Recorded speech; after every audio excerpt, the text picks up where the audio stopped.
Welcome to the third episode of Veers to Mall 2010 Recaps from Reality TV Warriors. My name is Michael Harmstone, and joining me as always is the Canadian who has ensured that we both know the rules of ETA discipline before the podcast started recording, Logan Saunders. Good evening. Good evening. It's time for the episode we have been waiting weeks to do, because this is a very fun episode. Fritz Sissing is the mole. It's the infamous Tea Party, Fritz Sissing is the mole, driving school, Manuel disappears, Pieter Jan being a very disappointed father. What the hell are they still doing non-elimination twist episode? And this is the stretch of them not earning any money for the pot for quite some time. In this episode, I guess they do eventually earn money, but... Spoilers? You're going to have to put a spoiler warning on this episode now. Fritz Sissing might still be the mole. That's true. Ah, crap, I guess we can't. As we said last week, we are going to end up accidentally spoiling this season between us because it is not a particularly subtle mole this season. So anyways, in this episode, no money goes into the pot. It may or may not eventually have money added in at the end of the season. Yeah, there is the price of Fritz at the end of the season, assuming he makes it that far, that still needs to be held above their heads. Yeah, I forgot the whole money part of this twist. I forgot that this twist is essentially repeated for the Albania season, except instead of Angela and Karel judging who they think the mole is, it ends up being switched to the viewers on a very, very brief first impression. There is a little bit of housekeeping that I need to do for this episode, or before this episode, in that, thanks to Bindle's challenge guide, I actually realised that the usual "nothing is what it seems, niets is wat het lijkt" banner was actually introduced this season. It's the first time that it's actually it actually becomes a tagline of the mole. "Niets is wat het lijkt" is this Japan season, which I'd completely forgotten about. Yeah, now we have about, 7 or 8 little catchphrases that are attached to WIDM now over the years. Yeah, I mean, Kim did say Kennis is Max in the first episode, and I think that was around a lot longer than Niets is wat het lijkt. But yeah, this is apparently the season that they started using that tagline. And also, ironically, after we discussed it in the What Did the Mole Do section last week, this episode actually airs out of its normal time slot because of a fundraiser for the tsunami in Haiti. They actually aired this episode at 10:10 in the evening rather than 8:30 on the Thursday. It's the one episode that actually aired out of time slot, and it's probably the most infamous episode of the season, this one as well. They had a telethon in its place. Yeah, you want to watch a PBS-style telethon, or do you want to watch one of the most iconic episodes of WIDM of all time? And I also have some fun facts about our first 3 boots, including Manuel in the end, because Tim has not aged in 12 years. I can't remember whether this is actually part of episode 2, but we did discuss this. Tim has not aged. Yeah, he still looks like Sean William Scott. Yeah, he still looks like Sean William Scott. He's got a little bit less hair, but he looks almost identical to how he did in Japan. Manuel, however, does not. Have you seen a picture of Manuel recently? No, I have not. I would not recognize him. I only know this because I followed all 10 people from this season on our Instagram account a couple of days ago. But Manuel looks completely different to how he looked in Japan. It's well worth looking into. Well, because he looks like a punk rock guy in Japan, right? Yeah, I would not have recognized him had nobody told me that it was Manuel. Yeah, because he'd be, probably around 40 as well? Yeah, I think he was kind of late 20s, early 30s when he filmed this season. Yeah. Again, a lot can happen during that time in terms of fashion choices. Look at Tigo. And the other thing on that subject is, do you know what Loretta's been up to since? I don't know, did she discover a new element? She is now a judge on the Dutch version of The Masked Singer, alongside Buddy from China, and judging contestants including Diedrich and Tico. And once again, this supports my theory that the WIDM, or the Dutch reality TV community, is very, very small. Yeah, I'd forgotten that she actually is a judge on Dutch Masked Singer, but in addition to that, she actually is a judge on Dutch Masked Singer alongside Buddy and Ron's brother. Ron's brother? Ron's brother Carlo is quite famous as well, apparently. Is Ron's brother going to be on the next season of WIDM? I think he's actually probably more famous than Ron, to be honest. Well, then that's even more the reason for production to try and get him. Yeah, they can't afford him. Well, they afforded Nikki. Yeah, she wasn't that famous at that point. I'm not sure they'd afford her now. So there is actually one more thing I do have to point out, and that is a discussion on the Bothers Bar Discord as of the recording of this episode last week about particular timestamps in the Belkia episode that was iconic. And I said, and I quote, the 34 minutes and 19 seconds timestamp of the episode I've just watched is iconic, making people assume that it was the 6th episode of Belkia. It was actually this episode when Karel claims that Fritz is the mole. So I wasn't lying. It is iconic. It's just not the episode you're expecting. So previously, the final 9 took a tram tour around Nagasaki on their way to the Peace Park before being taken to an abandoned Dutch village theme park. At a friendly negotiation, everyone but Manuel ended up with yokers, but a surprise at the test saw them all have to come clean about what they had hidden. At the execution, a devastated Tim saw the red screen and broke down, leaving just our final 8. And they are still in Nagasaki. Pieter Jan tells us despite his heroics, Fritz didn't get any money for the pot in Little Holland Village, and Tim seeing red was a shock to himself. Yokers have returned again, and it won't be left at that. Icons will return in this season. And I like how we have Fritz and heroics in the same sentence, because I don't think that'll be uttered again. Well, if Fritz is the mole, then not only did he lose the group €2,000 in that challenge, but he's about to lose them €3,000 at the end of the season. Yeah, Fritz's personality changes quite a lot starting this episode. And the first hint that we get that anything is up is the fact that the family photo only features 7 people, and none of them are Manuel. Yeah, so was that public knowledge that Manuel was already going to be gone heading into this episode? Not that I'm aware of. It certainly wasn't in the next time trailer that somebody might be medevac or whatever.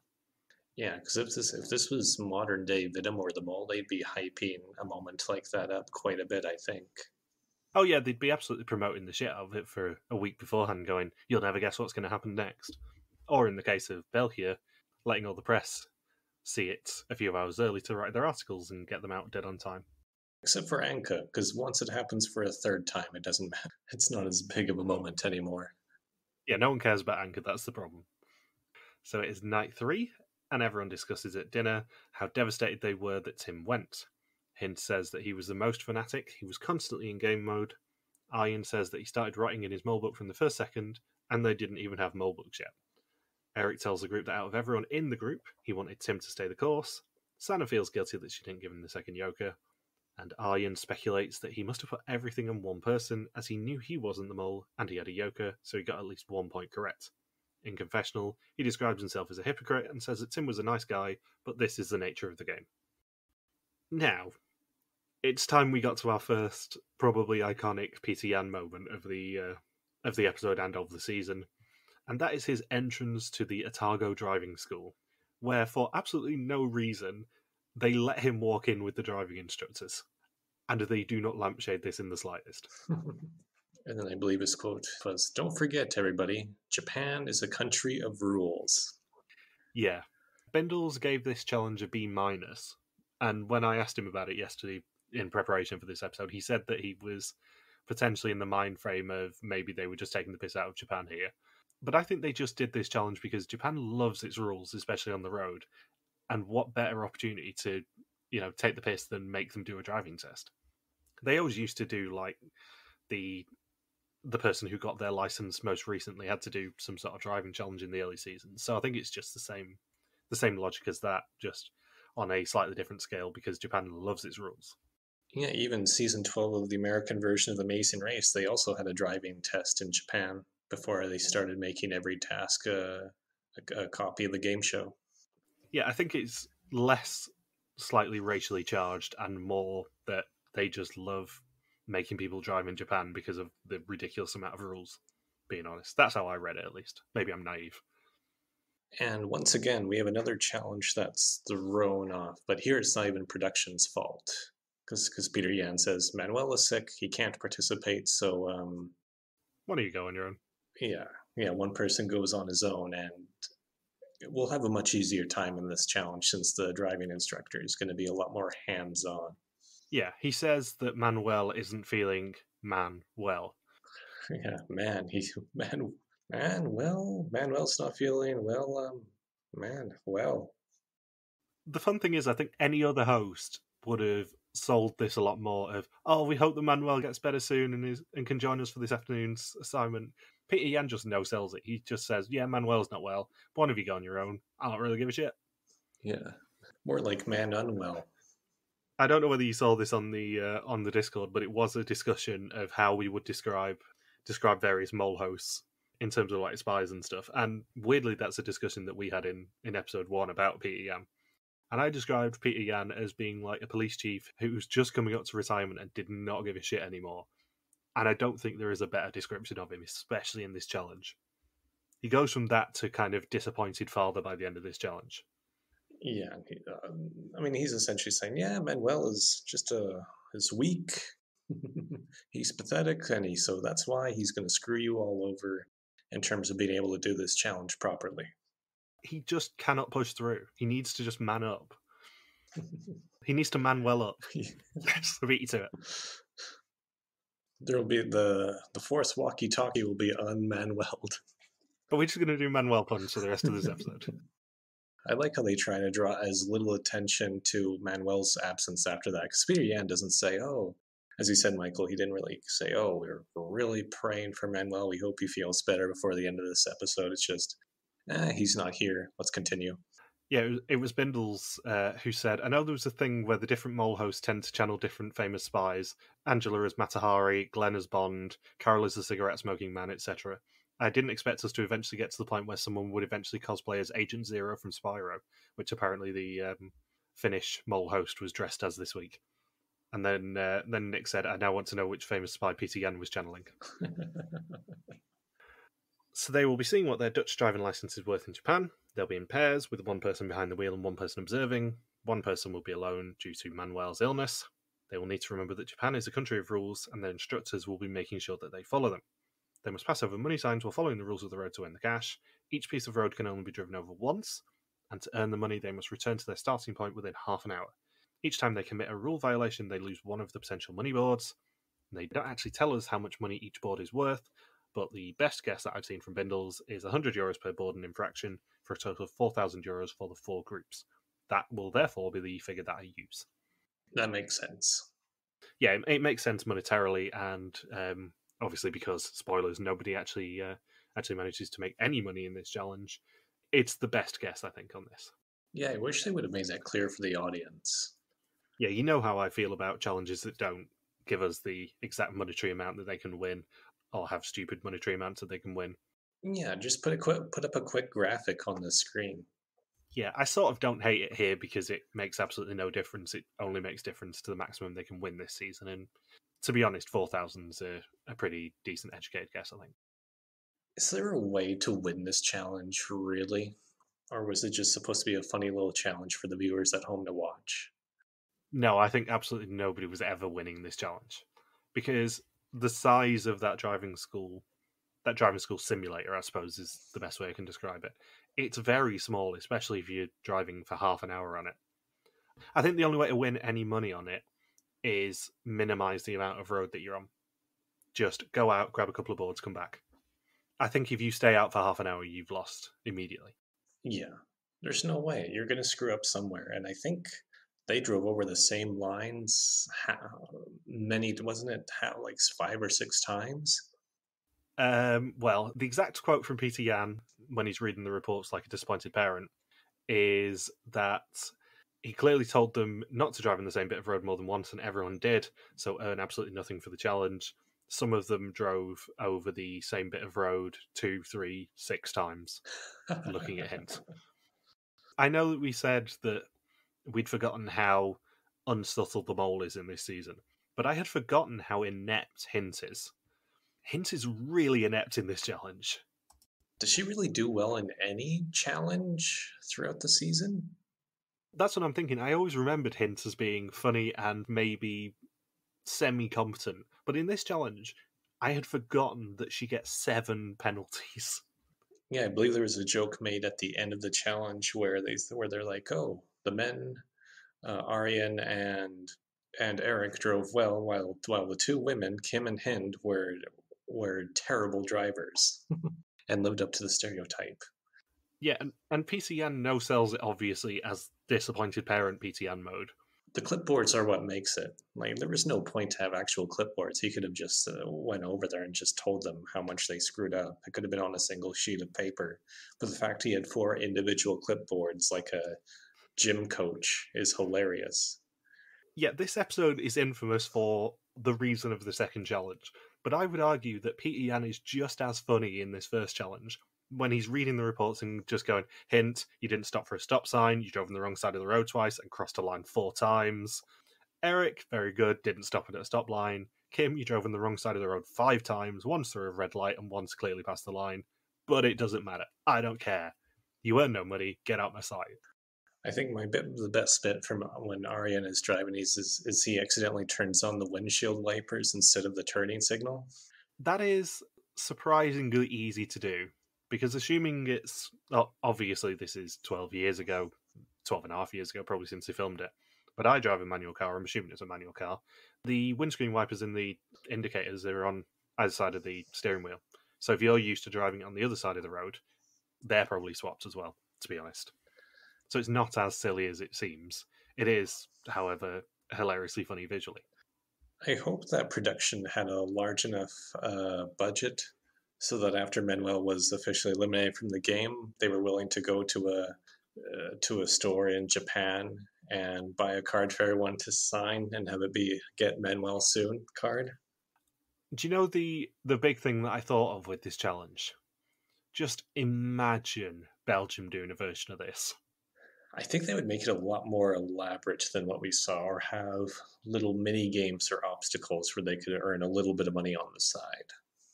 Yeah, the thing is, half of these challenges, you know as well as I do that Gilles really wants to go to Japan for a season because it's perfect for their style of mole. Imagine a driving school challenge with Belgian rules. It would be insane.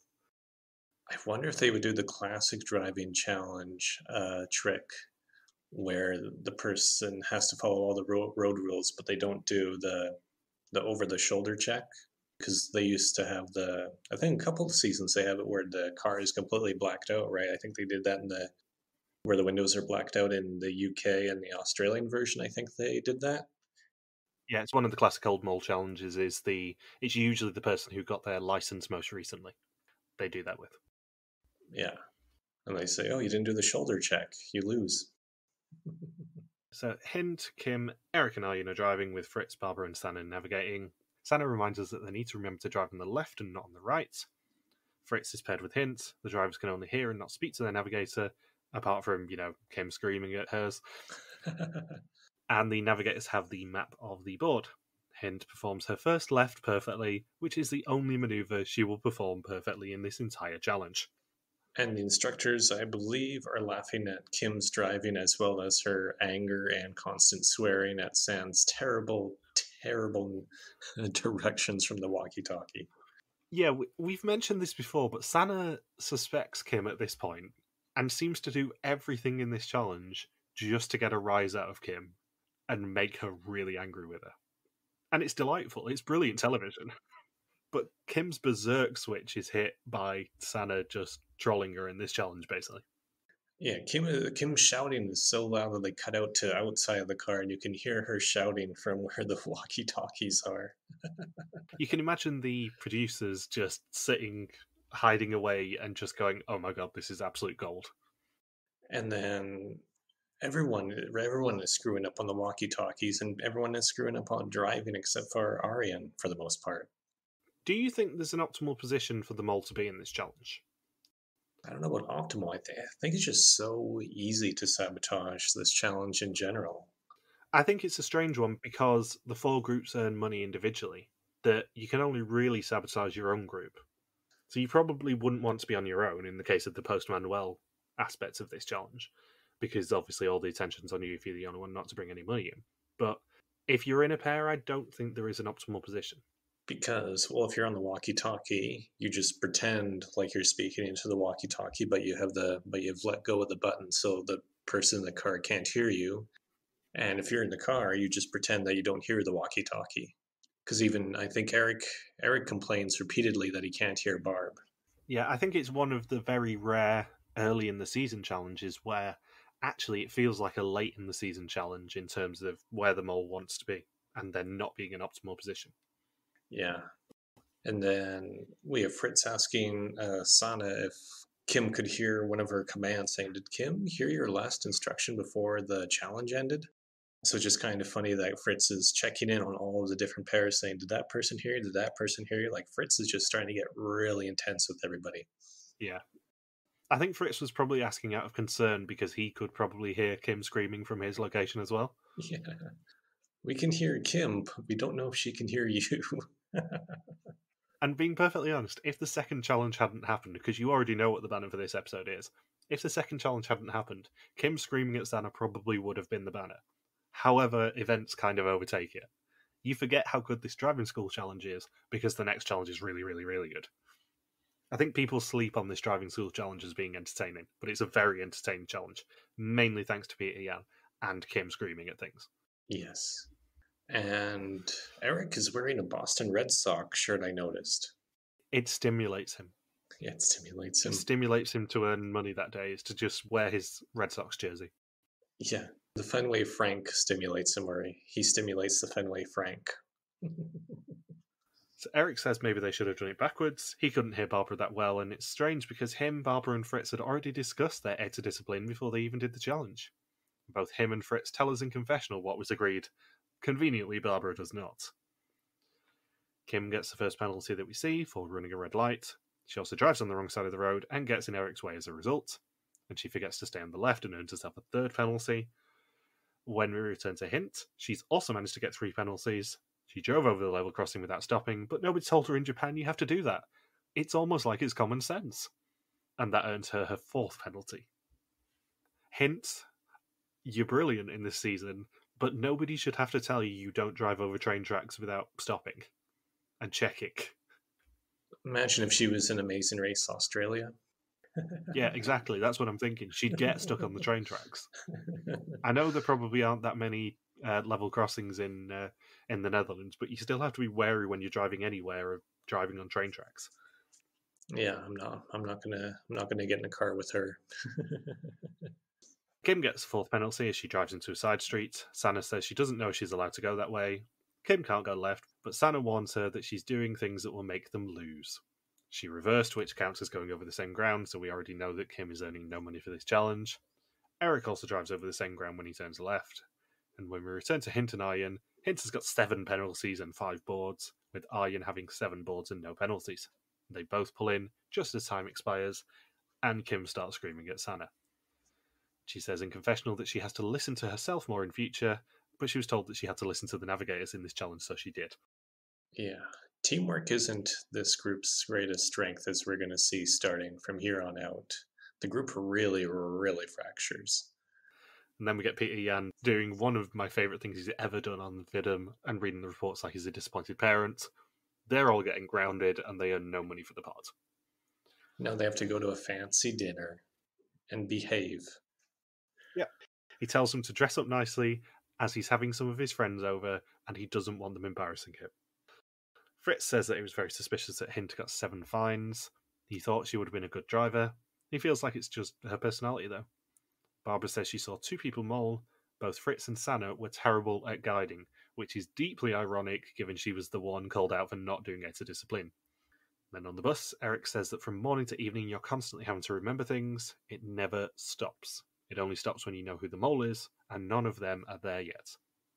And they are driven to the Geisenkaku Garden for their second assignment. Arjen says everyone tried their best to look good as they were meeting important people. I really want Arnold Schwarzenegger to try and pronounce the name of that garden. Geisenkaku! Geisenkaku Garden! Get down! Before anyone corrects me, even though, we won't be responding to any complaints from this season because we'll already have recorded it by the time you hear it, I know it's Geisenkaku. Geisenkaku.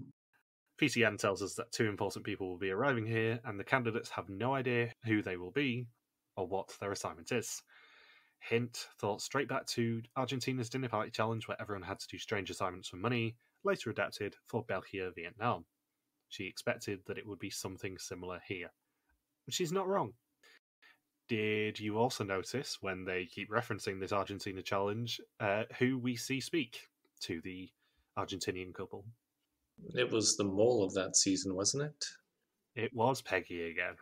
Oh yeah, Peggy. Right. They showed the Peggy clip. They even referenced her directly. I didn't know she was that iconic. Neither did I, but I'm assuming it's because she's a friend of Kim's. But they love a reference to Peggy in the start of this season. This is the second one in 3 episodes.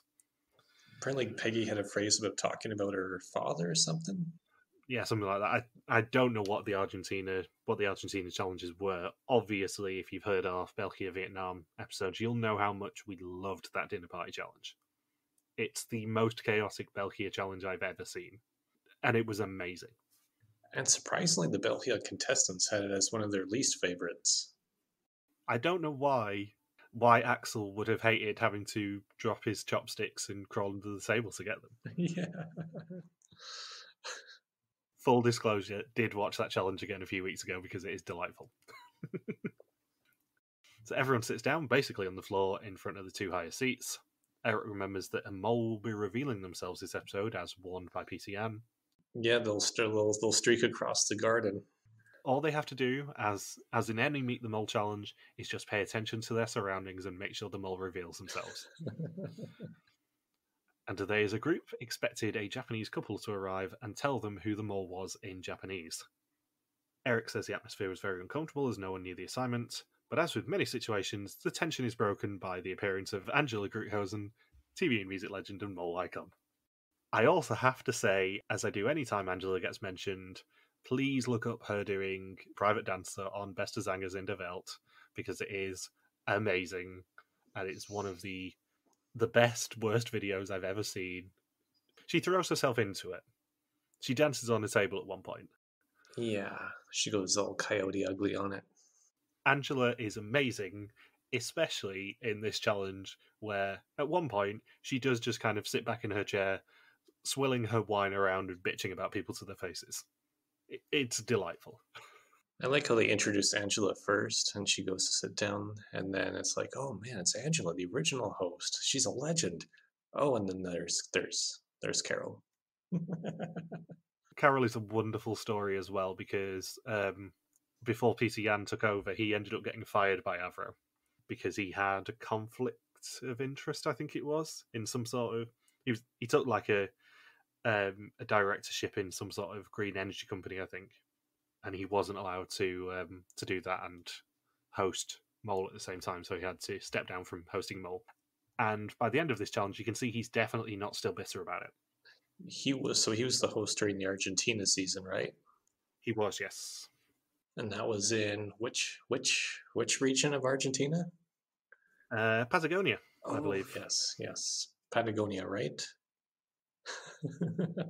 I've already said Patagonia so many times, Logan. What do you need from me? Yeah, where was the third leg of season 5 of The Amazing Race? Where was that in? Wasn't it Argentina somewhere? Yeah, it was a region in the south. I think one of the towns is Bariloche, San Carlos de Bariloche. Oh, it's on the tip of my tongue. I think I know what your challenge is, Logan, so I'm not going to say it again. Yeah, so Karel had a second job with a green energy company and Avro fired him because they were worried about journalistic independence, which fully explains why, when they're debating who the mole probably could be, he says, oh, it'll probably be Fritz because he hosts something on the Avro and that's the sort of thing they will do. He is low-key, super bitter, and super hilarious in that interaction. I wonder if it's part of the reason why he never gets brought back or mentioned again. I think it might be. Karel is kind of the forgotten mole host, but he is very much like Spy Chief, cigarette smoking man, as Bindle said. He's very much forgotten in the kind of Angela whirlwind, and then Pieter Jan being a sassy little bitch, and then Art doing it for years, and then also Rick's there. Well, I mean, I guess when Karel only did 2 out of 23, it's a bit understandable why he's not really referenced. Yeah, it's interesting because Pieter Jan did 4, and he makes so much more of an impact than Karel did in his 2. And did any contestants from Karel's seasons return for Renaissance?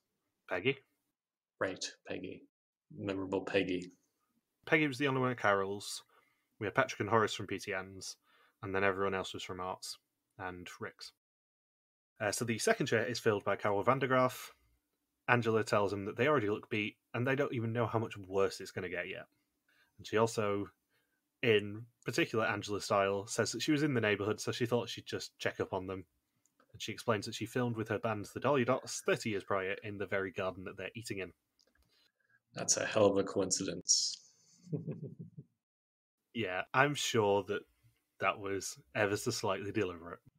That was probably one of the conditions. I'm not sure if it was one of the conditions, but I think when they were chatting to Karel and Angela about coming back, she probably said, "Oh, I know a really nice garden in Nagasaki if you want a recommendation." Because I think Angela is still quite friendly with the production crew even now. I think if they offered to invite her back, she probably wouldn't say no anymore. Karel probably would because he's bitter at the Avro, but I think Angela probably wouldn't. Yeah, I'm just really surprised they don't incorporate her more, considering she's the original host, that this is their final appearance for the past 12 years. Yeah, I think it might have something to do with the fact that she's a very busy lady when it comes to judging talent shows now. She did both X Factor and The Voice, I think, in Holland. So she's probably just a bit too busy to come back. Yeah, I mean, look at the Albania season or Czechia, where she only has to fly in for one day. Put it this way: if they turned around and said, "We want to bring someone back, who do you want?" Any day of the week, I would say Angela, because she's an absolute riot in this season. In one episode, she basically becomes the main character. It's like she temporarily replaces Manuel. Yeah. She comes back absolutely not giving a shit, just swigging wine and bitching about people to the face, and it's great.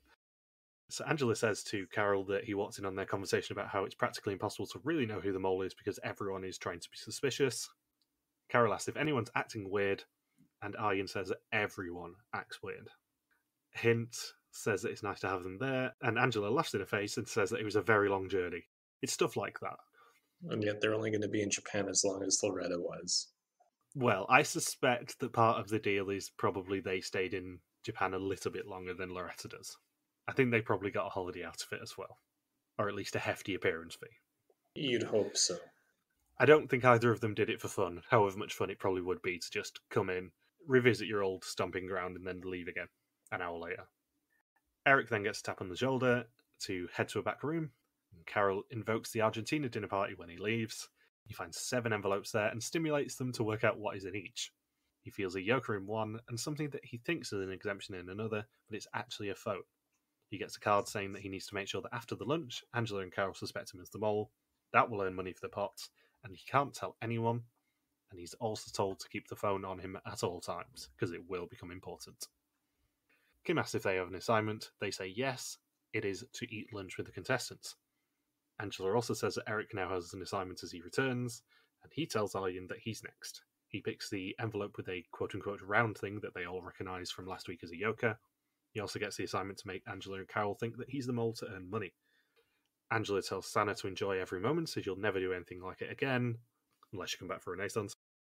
Hint explains that she was close to Tim, and he has just gone home. Barbara, Kim, Sanne, and Fritz all get the assignment to make Angela and Karel suspect them, as does Hint. Everyone then tries to become suspicious. Fritz drops into conversation that he knew they were heading to Japan, making both Karel and his fellow candidates suspect him. Hint says that it was very clear they all had different assignments, which, she's wrong. Very wrong. Angela starts talking about how that 30 years ago, anything they thought was candy was actually fish. Arjen takes the strategy of staying in the background to seem suspicious. And then Karel says that in Argentina, someone had the assignment to not speak, and he thinks that Sanne may have got the same. Kim, inspired by her friend Peggy, plays it exactly the same as she did in Argentina to try and get Angela to say Bali and Karel Patagonia.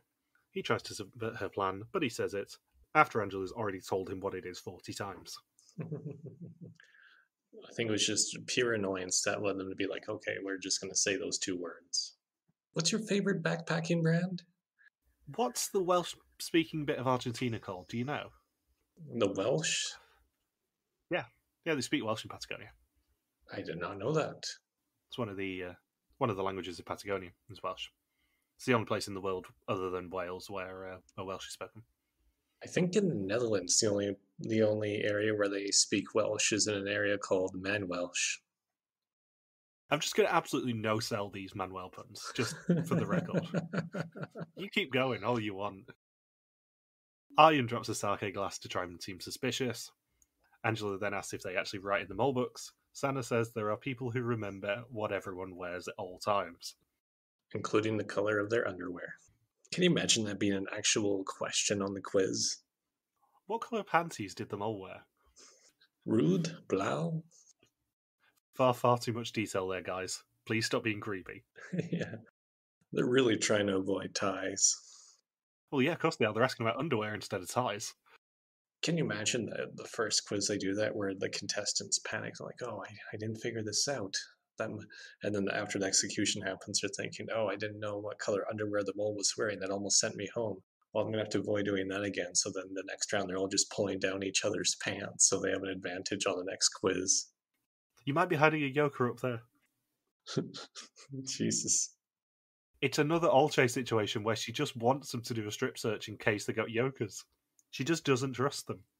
Olche's just by the door of the tea house, just saying, "You better not have any yokers hidden up there. I will find them." So Pieter Jan interrupts the discussion to ask Angela and Karel to join him. Angela wishes them all the luck in the world, as they don't know when it's going to end.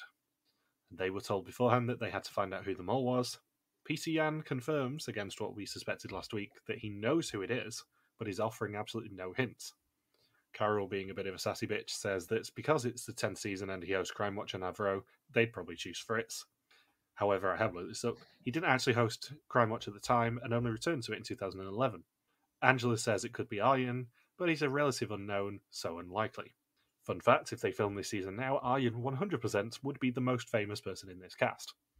Her suspicion is that it's Eric, but they settle on it being Fritz, with the infamous line, "Fritz Sissing is the mole." Fritz says that he likes that they chose him. If they are correct, then the pot will drop by €3,000 after the finale. If they are wrong, the pot will gain €3,000.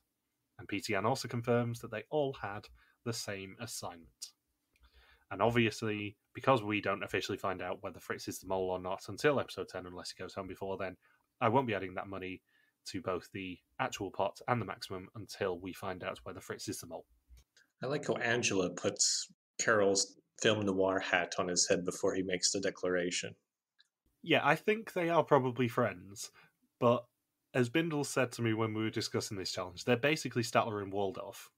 They're just basically sat in a booth above the challenge just bitching about people constantly. And I love this. I would love it to return as a recurring thing. Just have one challenge a season where Angela and Karel just get to sit there and roast people. That's all I want. It would just be delightful. It would be a better tradition than a laser game. Well, exactly. It would. The laser game's just fun for the contestants. This would be fun for everyone involved because everyone would be going into a season going, "Oh my god, I wonder what they're going to say about me." It's basically Zingbot, but Dutch. And I also love that they give Angela and Karel a separate area to do their confessionals, and it is in heavy soft focus. Yeah. They have rubbed a lot of Vaseline on that lens. And I like how Angela says, I think it could be anyone except Fritz. And then Karel has tunnel vision on Fritz. That's the thing. Coming into this, it's a really difficult challenge for them because you're only meeting these people for an hour potentially and then going, yeah, I need to put a €3,000 stake on your head. It's a very interesting proposition for them to actually turn around because they are the first two of only three mole hosts here who have never been a contestant. It's their opportunity to try and actually pin down who they think the mole is. Would they be allowed to pick Manuel as the mole if they didn't think anyone at the table was the mole? Presumably not, because I think by that point, production had already realised that Manuel was not going to be returning. I think Manuel was probably already on his plane home by the time they were doing this tea challenge, to be perfectly honest. Did Pieter Jan even mention that Manuel was absent a second time? I can't remember. I don't think he did. I don't think he mentioned it to anyone in this challenge. He obviously mentions it at the test, Yeah, or at the execution, but I don't think he mentions it in the challenge. But yeah, I think Manuel was probably already on the plane back to Schiphol by that point. Being honest about it. It's never fun flying when you're sick. That could not have been a fun 2 days flying back home. So Eric says on the bus that 2 envelopes were very strange. One felt like it had an exemption in it, and one had something else. Arjen confirms that he took the envelope that Eric didn't, but not what it was, and then reveals that it was a yoker. And then we get a frankly strange scene of them doing laundry. Right after talking about each other's underwear, we get the laundry scene. I don't know if they were just filling this up for time, which is very surprising given that we have 3 tasks in the span of 50 minutes. Yeah, here's an idea, producers. If you ever need to fill time and you have a challenge like the tea room, give us more of Angela bitching about people. I don't care how much time you need to take up in this episode, just give us more of that. But yet the tea challenge went on for quite a while. That was definitely the longest challenge of the episode. Yeah, because it's the tentpole challenge of the season. It's the closest to an anniversary challenge that they have in the season. So it needs to have the heavy focus. But I would have just taken another 5 minutes of Angela roasting people, to be honest, instead of the laundry scene. It was weird. Yeah, I was thinking this is very out of place for these shorter WIDM episodes.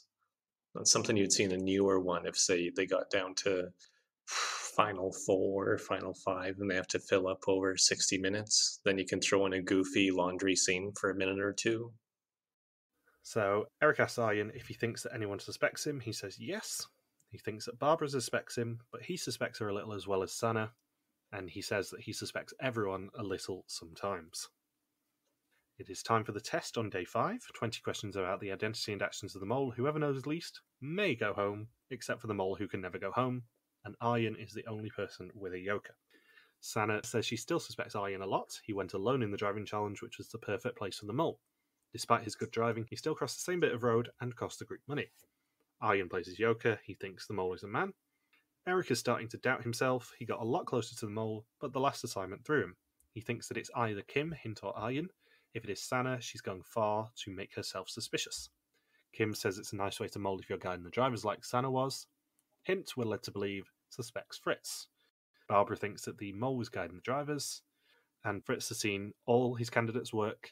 Kim got 7 fines, Sanne didn't know how a walkie-talkie worked, and her and Barbara both pretend they don't know. Pieter Jan tells them officially that Manuel's still sick, he's missed too much of the game, so he's gone home, and one of them will follow him shortly. It's interesting that Pieter Jan would use that specific phrasing, saying Manuel's missed too much of the game, so we had to kick him out. Yeah. Like I said, I think Manuel was probably already on a plane home by the time that they did that tea room challenge the previous day. I'm surprised they just didn't let him recover in Japan and then send him home. Maybe they did, because I think it was a stomach bug, if I remember rightly. So maybe they just shoved him in a separate hotel in case he shot himself to death and sent him home a few days later. Yeah. But the awkward thing for Tim watching this, of course, is if it had happened 24 hours beforehand, Manuel would have got medevaced and he would have stayed. Yeah, it would have been... I mean, this round is essentially a cancelled execution.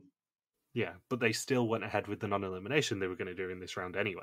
It still would have been a non-elimination this episode, regardless. Or a challenge to make it a non-elimination. Yeah. The interesting thing is, in previous seasons, up until this point, if someone had quit or been medevaced, they did tend to bring someone back, but because of their policy of sending someone home straight away, they couldn't do it in this season. Otherwise, they probably would have brought Tim back at the start of this episode. Yeah, and just give Tim a second shot. Yeah, they do have form with bringing people back like Colanta do. If someone quits or is medevaced in French Survivor, then the person who went home last comes back in the game in their place. I was thinking too with this non-elimination challenge that I think the fact that it was only the 5th day and letting, say, if they didn't let Barb get the exemption if she saw a red screen, they'd be down to 6 people after just 5 days in the game. I think people were already getting depressed at the idea of already having the group cut by 40% so quickly.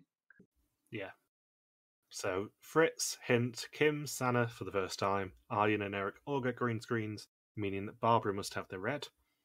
She tells Pieter Jan that he doesn't need to put her name in, and he tells the group that they can still earn some more money, taking Barbara away from them. The 6 who received a green screen have Barbara's fate in their hands. Each of them will be faced with her and have to place a green and red topito under 2 cups. If they want her to stay, they will tell her where the green one is. If they want her to leave, they will tell her where the red one is. If she collects 4 green ones, then she stays, but if she collects 4 red ones, then she leaves and they will earn €2,000 to the pot. I will also point out that this is the era of mole with topitos, which are the quarter exemptions.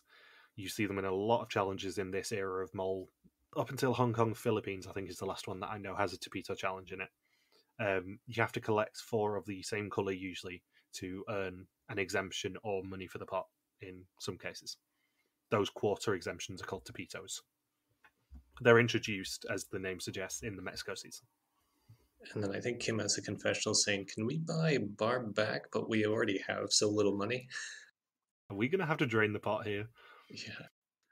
The other interesting thing to point out here is something that Bindles actually mentions in his challenge guide. We know for a fact they were still going to do this non-elimination even if Manuel hadn't got medevac, because mathematically it could have ended in a 3-3 tie. Barbara could have ended up basically being in limbo if she'd got 3 green and 3 red. So it had to be this round. So, yeah, it was going to be this round anyway. Round 3 is traditionally the non-elimination episode of early mole seasons anyway for WIDM. But they were always going to do this non-elimination twist in this round. They probably, being honest about it, should have done it in Holland Village and done it at 9 with Tim. And I think it still would have been exactly the same outcome, to be perfectly honest. I think they would have saved Tim. And even not only do they not want the group cut down to 6 people so fast, but also everyone's so keen to look like the mole after the dinner challenge.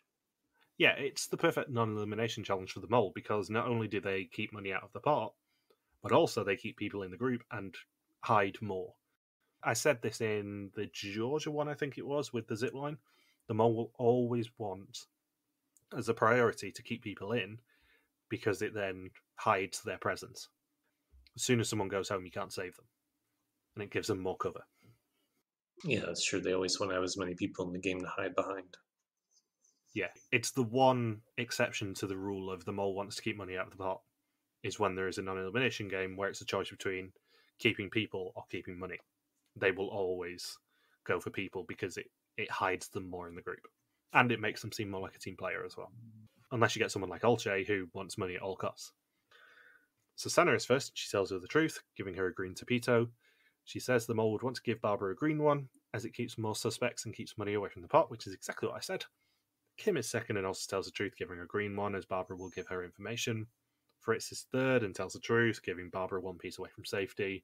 And Ein is told to be honest, and he is, saving Barbara, but earning them nothing of 2,000 for the challenge, nothing of 6,000 for the episode, and 5,500 of 21,500 for the season so far. They're not doing as well as the Belgia crew. They really aren't. She says she was most worried about Sanne, and then about Fritz. Once both of them told her the truth, she knew that she was going to be saved. And then they all tease her, saying, "Well, now you have to give us information, you have to wash our laundry, you have to buy us our drinks and sake for the rest of the trip." Barbara's now regretting staying in the game. So next time, everyone goes back to school before carrying sandbags and visit a suicide forest for a particularly fractious version of Chain Gang. Yeah, another iconic episode. Yeah, I was going to say, as much as I love this episode, next episode is very fun. All 3 challenges are particular classics, I would say, in the mole canon. My love of Chain Gang, very well known. We have discussed the sandbag challenge before and the terrible version of it in Renaissance. This is a very good version of it. And the school challenge is a particularly infamous one that various international versions have copied, not in Japan. And then we get Manuel's elimination montage, where it's just a loop of him throwing up in the hotel bathroom by himself for 2 days. I feel really bad for Manuel because we don't actually know he's alive for another 7 weeks at this point. Yeah. He disappears until the reunion. They don't give him a montage. They don't do what Belkia has done and have a sign-off message, or even go and record with him 2 weeks later. Just go, "Don't worry, guys, I'm perfectly fine. I just had the shit sitting. Don't worry about it." Yeah, shit sitting is the mole.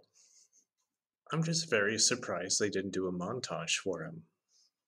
Well, I know we said that Loretta was very under-edited in that first challenge, but Manuel is very under-edited in the first 2 episodes. Yeah, but he was in there twice as long as Loretta. That Loretta was very under-edited in the first episode. Manuel is very under-edited in both of his episodes. Like, he was there twice as long as Loretta, but I don't think he had any more content than Loretta did. His big moment was basically telling her she's an idiot for saying that she'd pick whatever she saw first in the first episode. And that was included in Loretta's montage. Yeah. It was pretty much a montage for both of them, just Manuel's was 2 weeks early. Yeah, I'm trying to think what any highlights Manuel had in episode 2, and I can't think of any. Well, he didn't get any advantages in the trust game. He was the one person to get beaten by Pieter Jan. He went out really quickly in the laser game. Oh yeah, is that when he got shot at the bottom of the escalator, right? No, that was Arjen, wasn't it? Ryan, yeah. I can't remember. He's potentially the most forgettable person in this season, and I'm fully aware that I described Loretta as Purple Loretta in episode 1. Oh yeah, Manuel's paired up with Kim in the exemption challenge. Manuel's paired up with Hint in the laser game. They stroll into a man in black, and then press another button and they both get shot. That's the extent of their laser game. Yeah, and also I have like no notes about him and Kim in the Joker challenge. No, the one note about them in the trust game is Manuel plays a stupid game with Pieter Jan and gets 0 prizes out of it. Oh, I do have a note here. You want to know what my note is when they're taking the quiz together? Pure silence. I think if you asked any Mole fan to name the cast of this season, they would think of Tim, because he has a big first episode, as you said. You'd probably struggle with, like, a few of the final 7. You'd maybe struggle with a Barbara, someone like that. I don't think anyone would remember Manuel. Well, I mean, but he does have a pretty big distinction of being medevaced. Yeah, he's one of the rare medevacs of any season of Mole, and the next one is another 3 seasons later, but he just disappears. The most we hear about it is Pieter Jan going, oh yeah, Manuel's not feeling well, he's not going to do this challenge at the start of the driving school. Like, the next medevac is Janine in South Africa, and I'm not spoiling anything by telling you that, because... You've mentioned it numerous times, yeah. Yeah. She breaks her back in a challenge. They give a lot of attention to Janine in that episode. We get nothing from Manuel here. Yeah, because even Jean-Marc had a whole sign-off too. That's the difference between 2010 WIDM and even 2013. In the space of 3 years, they give so much more attention to people who leave the game outside of the execution method. And it's 4 people who get medevaced all together in WIDM, right? Yeah, it's at least 4. Because you have the potentially original Mole, then you have Manuel, then you have Janine, and then you have, well, depends how you consider John Mart, to be honest. Well, I would consider him a medevac. But yeah, if you consider him a medevac, then it's 4 off the top of my head. The one thing I will say about this non-elimination challenge is I think it pretty much guarantees that nobody's ever suspecting Barbara as the Mole. It's a huge disadvantage for her. Yeah, because they're thinking, why would production single her out? That would be a really bad idea if she's the Mole. Yeah, and also with the exception of one particular Australian season, they would never execute the Mole deliberately to trick the contestants. Oh, and it backfired on them majorly. I was going to say that might be a season to end up doing on Historians, but I think it's supposed to be pretty shit outside of that. With Katrina, I watched that. It's been like 10 years since I've seen that season, maybe even longer, and I remember thinking, this is the weakest of the Australian seasons. But yeah, they're not even going to put the Mole in danger, because there is a very real chance that if Barbara was the Mole, that she would get 4 red topitos and go home. And they'd have to come up with some sort of convoluted excuse to bring her back into the game next episode, which would then make it super obvious she was the Mole. So, spoiling nothing, Barbara's not the Mole.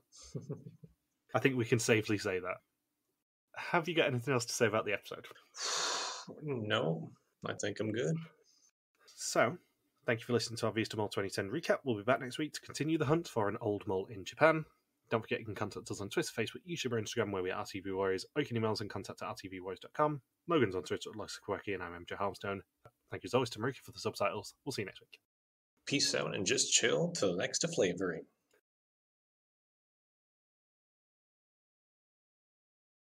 Shall we discuss what the mole did then? Yes. My first note here is just, 7 fines.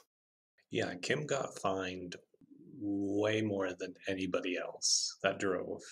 Well, Hint as well. Hint got 7, but we specifically saw Kim reverse down the road. She was the first person we saw have no chance at any money in this challenge. And Kim's strategy takes a bit of a turn. She does a lot better as the mole starting with this episode. Because she gets a lot more believable sabotages where she gets really emotional with Sanne. Isn't it really weird how Kim starts being quite a good mole when everyone else is trying to mole around her? Yeah, because then the argument could be made like, was Kim really that successful of a mole, or did she get a lot of help by Fritz trying really hard to be the mole? Because Fritz and Eric were both all over Kim. I mean, they were asking Sanne, "Oh, did Kim hear you on your last walkie-talkie?" They were taking very close tabs on Kim, and now that they've locked onto her, Fritz and Eric are trying to really distract everybody else so no one gets onto the same trail as they are. Yeah, this challenge is obviously amazing for so many reasons, but I think more than anything it helps Kim way more because it gives her plausible deniability on a lot of these things. Yeah. And I thought it was very interesting that that Angela specifically says that people have to be famous enough to be the mole. You have to have a degree of notoriety, which excludes Arjen. She probably wouldn't make the same argument about Arjen now, being honest, but... And then in the second challenge, Kim kind of fails with the sabotage there because neither Angela nor Karel really think she could be the mole. And also her strategy going into it is to go, oh, my friend is Peggy. Why don't I just emulate her and make it super obvious that I've got a secret challenge and all that sort of stuff? But in the same way we've discussed this with Belle here, I think in a challenge like this, Angela and Karel are looking far more at people who are trying to look suspicious. So then they exclude Kim because she is trying to do the Peggy thing. She misplayed that, I think, a little bit. Well, yeah, because money's going to end up going into the pot because of it. I think even outside of that, she misplayed it, even with the better odds with Manuel not being there. She misplayed it because she didn't understand what Angela and Karel were actually going to look for. Yeah, because it's more important for her to get a read on Angela and Karel than it was for Angela and Karel to get a read on her. Yeah, she didn't work out what they were going to find most suspicious. Yep. And the final thing is, unsurprisingly, she kept money out of the pot by saving Barbara. She was one of the 4 who gave her a green. Yeah. It'd be funny if she tried to give her a red one just to be different. I think with that final challenge, even if you're not the mole, you probably still have to give them a green topito just because you don't want to deal with the fallout if they get a red one off you and you're the only person to give them a red one. Yeah, she just has to follow the crowd on this one. Not a whole lot she can do. Just fall in line to get the 3,000 out. Yeah, as soon as everyone else starts giving her green ones, you just go, oh, I've got to give her a green one, haven't I? But even then, as a mole, you'd give her a green one regardless because, it keeps money out the pot. And then you keep the extra person in the game, yeah. Have you got anything else you want to say? Nope. In that case, see you next week.